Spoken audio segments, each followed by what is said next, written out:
Good morning বন্ধুরা, কেমন আছো তোমরা? জানি সবাই ভালো আছো। আর আমি আগে ভালো সত্যিই ছিলাম না, এখন একটু ভালো আছি। আর সেই জন্য চলে এলাম আবার একটা ব্লগ নিয়ে। আর এই ব্লগটা না আমার সোমবারের করা ছিল। সোমবারের আমি ভিডিওটা করেছিলাম। আর এর ভিতরে আর ভিডিও করতে পারিনি, কারণ সেই দিনেই মাকে হসপিটালে ভর্তি করতে হয়েছিল। আবার এর মধ্যে তো জানো, বাবু হসপিটালে ভর্তি ছিল, মা হসপিটালে ভর্তি ছিল। ওরা বাড়িতে আসলো, কিছুদিন ভালো ছিল, আবার শরীর খারাপ, আবার ভর্তি করতে হয়েছিল আমার এর মধ্যে। তো মা এই শুক্রবারে বাড়ি এসছে, এই শুক্রবার না, বৃহস্পতিবারে বাড়িতে নিয়ে এসেছি। আর আজকে হচ্ছে শুক্রবার, আমি আজকে সেই ভিডিওটাই ভয়েস দিচ্ছি। তো ভাবলাম চলো, এখন মা তো ভালো আছে, তো একটু আবার ভিডিও বানাই। তো আজকে আর কোনো ভিডিও করিনি, সেই সোমবারের ভিডিওটা আমি এখন ভয়েস দিচ্ছি, দিয়ে ওটা আজকে ভিডিওটা ছাড়বো। আর আজকে আবার ভিডিও যেগুলো করব সেগুলো আবার কালকের থেকে কন্টিনিউ করব, এই জন্য ভিডিও দিতে পারিনি। আর মায়ের শরীরটা সত্যি ভীষণ খারাপ ছিল, এখন ঠাকুরের আশীর্বাদে এখন উনি খুবই ভালো আছে।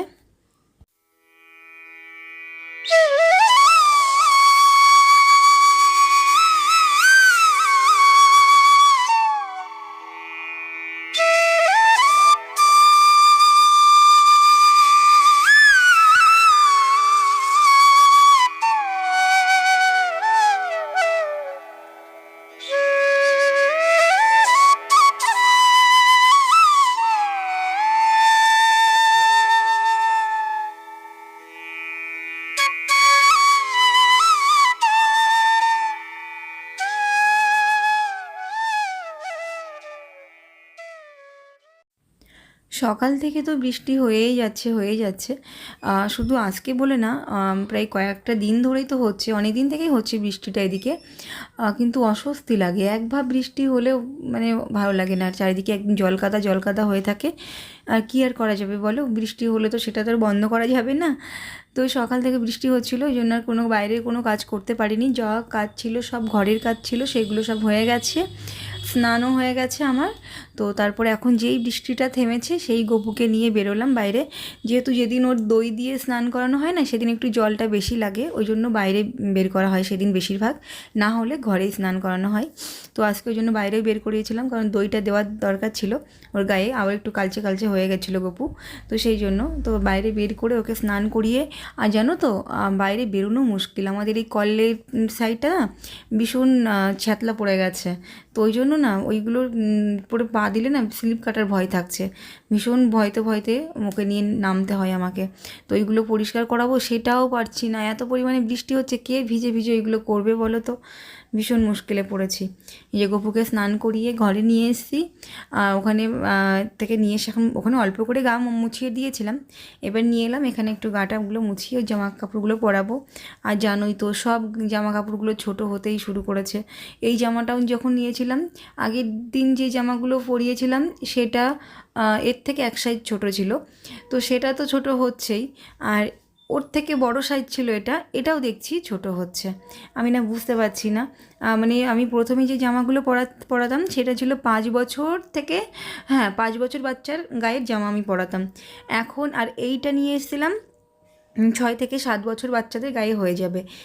এটাও দেখছি পরাতে গেলে হচ্ছে না। এখন খুব কষ্ট করে পরিয়েছি। ওর যত জামা প্যান্ট ছিল, কিছু জিনিস আমাকে বাদ দিয়ে দিতে হবে, নতুন করে আনতে হবে, না হলে হবে না। এখন দেখছি সব প্রায় জামা এর ছোট হয়ে যাচ্ছে।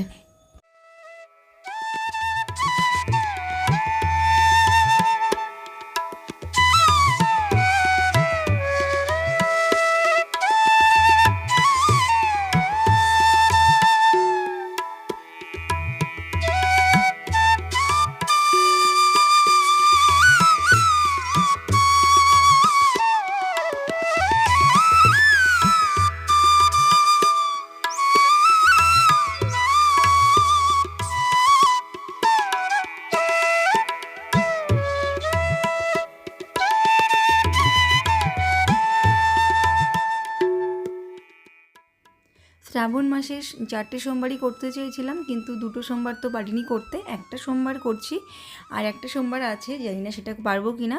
ঠাকুর চাইলে ওটাও পারবো। তো দেখি ঠাকুর আমার আরেকটা সোমবার করতে দেয় কি না।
জানি ভিডিওটা ভালো করতে পারলাম না, যতটুকু ক্লিপ ছিল আগের দিনে সেইগুলো দিয়েই একটা ভিডিও বানিয়ে দিয়েছি।